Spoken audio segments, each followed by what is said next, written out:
My name's Isaac, this is Luce Disc Golf, and today we're going to talk about 5 reasons you suck at putting and how we can change that right now. So I've got 5 reasons that I think you might suck at putting. Number 1, if you're not practicing the same way that you're playing, you're not actually practicing anything. So I can sit in the backyard and generally just rattle off putts. They don't even feel hard. We're at 20 feet, I know it's not very far off, but I can pick up any putter. These are AVRs here. I usually putt with daggers. And while I don't really like the hand feel, when I'm not really putting it, well, I missed one, not really putting any pressure on it, it's kind of easy to just put them in the basket. What I see a lot of amateurs do, including myself for a good while, I was trying to figure this out, is that when you go out to the course, you start to really dial in, get into everything, you gotta do everything right. You gotta get down, use my legs, make sure they're bent, make sure my chest is up, make sure my hand's gonna follow through, make sure I'm gonna give it that pop. Go through all of this just to, well, we made that putt. But just to go through everything, and I don't practice like this. Not once have I ever came out here and practiced like that. And not to mention just practice, even when I'm just warming up, I'll generally just kind of be casually tossing them in the basket like it's nothing. I'm just passing it over to my friend, Mr. MVP Black Hole. So the first tip I have for you is twofold. There's 2 ways to go about correcting this. You can either A, try to take this kind of casual practice shot that you're doing in the backyard out to the course with you, or B, you can try to really make sure you are doing this practice. If it makes you feel more confident out there, to really have a routine, get your foot in the right spot, make sure you're at the right angle here, you got your hand ready to pop the disc, you're ready to drive it forward, you're putting your chest up. If that all feels good to you and you really want that in your form, this is where you're gonna go ahead and start practicing that way. Because if you're just rattling off putts and then you're switching to this, you're not practicing anything at all. You can either do this and really get into it and really practice it, or just kind of take your casual stroke and bring it out to the course. Now you're gonna have to cognitively think about that for the first while, because it's not just gonna come naturally. The second you start adding pressure to everything, it gets harder to be casual. So figure out which way works for you and then dive into it. Now the second reason you might suck at putting is a little bit different and has to do with the discs you're choosing, but probably not in the way you think. I don't know about you guys, but when I first started off disc golf, I was really keen on finding a putter that worked for me. I ended up finding the dagger about 4 years ago, and I've never looked back, never switched. But I have a few friends that I play with, and if you watch this video, I bet you know who we are, who every single time we're out there, almost every single time, shouldn't say every, almost every single time we're out there, they're putting with a different putter. And I'm here to tell you it doesn't really matter. So starting, I have my dagger, which I'm comfortable as all heck with.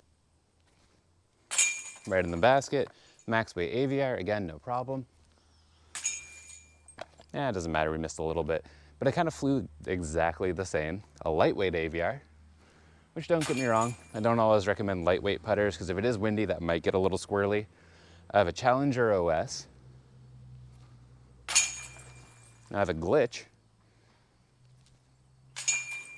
And they all went in, no problem. We're at maybe 20 feet, so take that with a grain of salt. You might see some little differences as you push out towards like 30, 40, 50. But right now, anything within the circle, they're all flying pretty much the same. Maybe not the Glitch. My advice to you is just pick up a stack of putters that feel comfortable in your hand. That's literally the only reason I've picked the dagger. If you're always changing your disc, thinking you need to change to something more flippy, you need to change to something more overstable, I'm here to tell you that these don't matter within the circle. All that matters within the circle is that you're getting a clean release and you're aiming at the center of the basket. And they're gonna go in more times than not. And what the real problem all along has been that you're blaming the disc and not yourself. And that goes back to practicing. Make sure you're just practicing your stroke, getting it clean, getting it consistent, and you'll start seeing more success. Now this third reason I see most commonly everywhere from the Pro Tour. I've watched Gannon Buhr have an off day last year, and what do you know? He was doing this. And if you can't avoid this, it might be why you suck at putting. Have you ever seen your friends, or heck, maybe if you think a little about yourself here, you ever see yourself doing this, where you line up to your putt, you've got the casual stance like you want, you've practiced that already, you've already got a putter you've been using for years, but you're still just missing all the time. Well, it might be because you got a bit of a jerky putt. Our putts require a follow through to be accurate. So if you're ever stepping up to the putt and you're doing this, where you kind of, there goes my water bottle, where you're just kind of jerking your hand, you might get the putt to go in. And to be honest, that kind of came out with some speed. we got a little whip and snap in it. The neighbor's doing some construction, and if you're hearing those hammers, I'm sorry. I keep trying to throw between them. But when I do this kind of jerking motion, I might get it in. I might get some speed on my putt. But one, I'm not getting any feedback. I can't believe those just both went in. That felt horrible. A good putt is all about a good follow through. I almost think that the act of putting is a follow through for your body. It all starts down in your legs, up through your core, and then you just kind of launch the hand at the end as a follow through for your body pushing towards the basket. A really good example of this is actually gonna be Kyle Klein. Go watch him play, go watch him putt in particular. And you'll notice he has a big body movement, then levers the hand at the end. He's all about sending that body and then following through with the hand. So watch this. We're gonna start at the legs, then we're gonna lean forward, we're gonna push, and then we're gonna putt. All right, and so right there, if you notice, my whole body started moving first and then the hand just levered at the end. And now you might find yourself balancing a little first at front, but make sure you just bring your toe down first so you don't foot fault, and then you can go ahead and start walking. You don't necessarily have to lean back after the putt to show balance. So you can go up, hit that, and then just bring the foot forward, then take a step. Putting it all together, we're gonna start with the body, follow through with the arm, hold it up there to get our feedback and learn about our putts. Let's go ahead and do it. Oh, a little bit low. Let's go ahead and, you know what? I brought the hand down. I didn't learn anything. Let's try it again. All right, so that went in. Right now I'm sitting here pointing. I'll just walk straight up at it. No sense in taking it away. And I was aiming right here. Do you guys see where the putt went? Right here. So that's the feedback I'm talking about. And if you're not doing that, you might suck at putting. If you guys are enjoying this content, make sure you like the video to let me know to make more of these, and then subscribe, because it really helps me out. Thanks. Now follow through leads right into the fourth reason you might suck at putting, and it's also follow through. We've just talked about following through and making sure we're going right at the basket and kind of using our body as a start and the arm as a follow through to point at the basket. There's also doing this way too wildly. So a lot of times, have you ever seen anyone putt like this where they go and the hand just keeps going up? I have no idea, height-wise, where that's gonna release. I have to time it perfectly in this swing. So you might see like some low putters go like this. Oh, it went in. That was a complete guess on when I needed to release that putter. And then you might tell me, well, I don't putt like that. I'm more of a spin putter. Well, with spin putting, you can have the exact same issue. So if I'm gonna spin putt at it, it's easy to go like this and hit my putt, or go like this. Well, I still hit my putt because I managed to time it right, but that wide right swing, or if you're a lefty, wide left swing, is a reason you might suck at putting. Because once you aren't following through at the basket, if you're following through too much, that went high because I tried to time it again.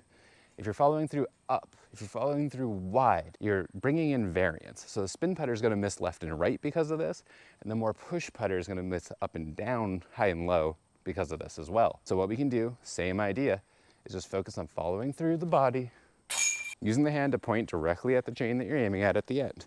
Get that feedback, and if you find yourself having to recorrect, like you ever seen a catcher in baseball, they pull it and they kind of frame it back into where they want the umpire to see it? Same idea, except here, we're tricking ourselves, so I don't really know what advantage we're getting from it. So be honest with yourself. Make sure you're not like framing your putt by over-exaggerating your follow through and then bringing it back to where you want it. Got to be honest with yourself here. Sometimes filming will be the real way to do this. And just make sure you point right at the chain. Right now, I think I literally hit the chain that I was aiming at. Let's try it one more time. Same idea. And we missed a little bit left. My hand was aimed a little bit left, so I can take that into account for next time. It can get really hard when you're trying to push distance. So let's go ahead and back this up and I'll show you what I mean. So we're gonna walk out to pretty much the edge of the lawn here. 1, 2, 3, 11, 12, 13, 14. 14 steps. I'm 6'1", so quite honestly, looking at the basket, I feel like I'm about 40 feet away, maybe 45. Yeah, let's call it 40. And it's really easy to over-exaggerate your putt when you're at distance. So if I try to get it there with a little spinner, I'm gonna bring it real wide. Watch this. And we missed. We tried again. I missed way right. And that's because I'm trying to time it along this. The farther you get back, the worse this mistake's actually gonna get. And the worse this mistake gets, the more you suck at putting. Now, the last reason you might suck at putting, I like to call it aim big, miss big, Aim small, miss small. You might have heard this before. Heck, there's an entire product dedicated to this called the disc dot. I don't have one of them, so I've hung a disc right now to kind of explain this. So that AVR is hung up in the chains, and I'm gonna aim at that AVR.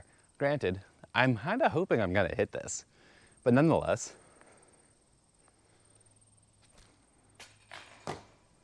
aimed at the AVR, threw right above it. I think I barely missed the AVR compared to the sides of it, but we completely missed the putt. I don't have a disc dot to show you the smaller side of this, so I've got a leaf here, and I'm just gonna go ahead and tuck this right into a chain link. That's all I need. You can see that, maybe you can't, I have no idea. But I've got a chain link picked out that I'm gonna be aiming at. There's a leaf in it now, so I can really single it out, and we're just gonna aim directly at that leaf. Well, I missed it, but guess what I did? I made the putt. And that's because I'm aiming small, missing small. If any of you guys are familiar with darts, do you guys just try to hit the board? Or do you try to hit the bullseye? Or a specific point? I don't play darts. I have no idea how that's scored. I feel like you throw at the bullseye or wherever you're aiming every time. So same idea with disc golf. I'm not aiming for this whole basket. If I aim for this whole basket and I miss just a little, that's a completely missed putt. If I aim for one of the center chains and then a specific chain link on that center chain, we're gonna be a lot more successful, especially if we follow the other practices and don't suck at putting. I had about 3 chain links left, still hit the putt. Hit 1 chain link low, still hit the putt. And that's because our minds, our bodies, were set up to be very precise. And if you aren't thinking precisely, you're not gonna be acting precisely. So when you step up to your putt, my advice to you, if you're a right-handed putter, maybe just pick just on the right-hand side a little bit of the center pole and go ahead and just try to drill that.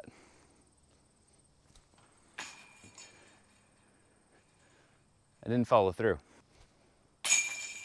There it is, we follow through. I missed left of where I was aiming, still in the basket. So that's it for you. These are the 5 reasons you suck at putting and how you can change them. If you go ahead and work on all of these, I guarantee you, you're gonna start hitting more putts even from distance. So we're gonna back up all the way into C2 here. And I bet you I make both of these first try. Okay, not bad. You learn we need to go a little higher. Did I mention I'm an AM? I think I might suck at putting. There it is. Make the adjustment, aim at your chain link. You hit your putts, you might not suck at putting anymore. That being said, I am just an AM. I might suck at putting, but you guys don't have to. Thanks for watching. This is Isaac. This is Luce Disc Golf. I'll see you in the next one. Stay loose out there. Bye.